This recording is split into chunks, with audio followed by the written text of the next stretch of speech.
అమరావతిలో bits university ఏర్పాటు కోసం 70 ఎకరాలను కేటాయిస్తూ కేబినెట్ నిర్ణయం తీసుకుందని మంత్రి లోకేష్ అన్నారు. డీప్ టెక్ యూనివర్సిటీని ఏర్పాటు చేయాలని సీఎం చంద్రబాబు ప్రణాళిక చేస్తున్నారని అసెంబ్లీలో పేర్కొన్నారు. విశాఖలో ఏ యూనివర్సిటీ, స్పోర్ట్స్ యూనివర్సిటీ ఏర్పాటు చేయాలని ప్లాన్ చేస్తున్నామని వివరించారు. అధ్యక్ష 2016లో ఈ ప్రైవేట్ యూనివర్సిటీస్ చట్టం తీసుకొస్తాం జరిగింది. గత ప్రభుత్వం దీనికి 5 సవరణలు చేసింది అధ్యక్ష.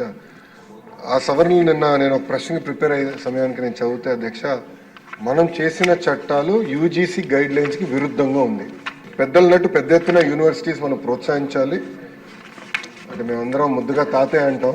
సో బుచ్చయ్య తాతయ్య చెప్పింది ఏంటంటే చట్టాలు మేము సవరించాలి, దాంట్లో ఎలాంటి డౌట్ లేదు. ఫారిన్ యూనివర్సిటీస్ మనం ఇక్కడ ప్రోత్సహించాలి. అంతేకాకుండా మన దేశంలోనే ఒక అద్భుతమైన ఇన్స్టిట్యూషన్స్ ఉన్నాయి. ఒక ఉదాహరణ bits.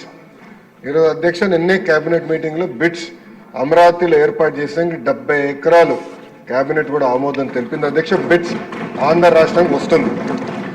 Tata group, L N T, IIT Madras, ప్రత్యేకంగా యూనివర్సిటీ ఆఫ్ టోక్యోతో కలిసి డీప్ టెక్ యూనివర్సిటీ ఏర్పాటు చేయాలంటే నెక్స్ట్ జనరేషన్ ఏఐ ఎంఎల్ కాకుండా నెక్స్ట్ జనరేషన్ యూనివర్సిటీ ఏర్పాటు చేయాలని ఇది పర్సనల్గా గౌరవ ముఖ్యమంత్రి గారు లీడ్ చేస్తున్నారు.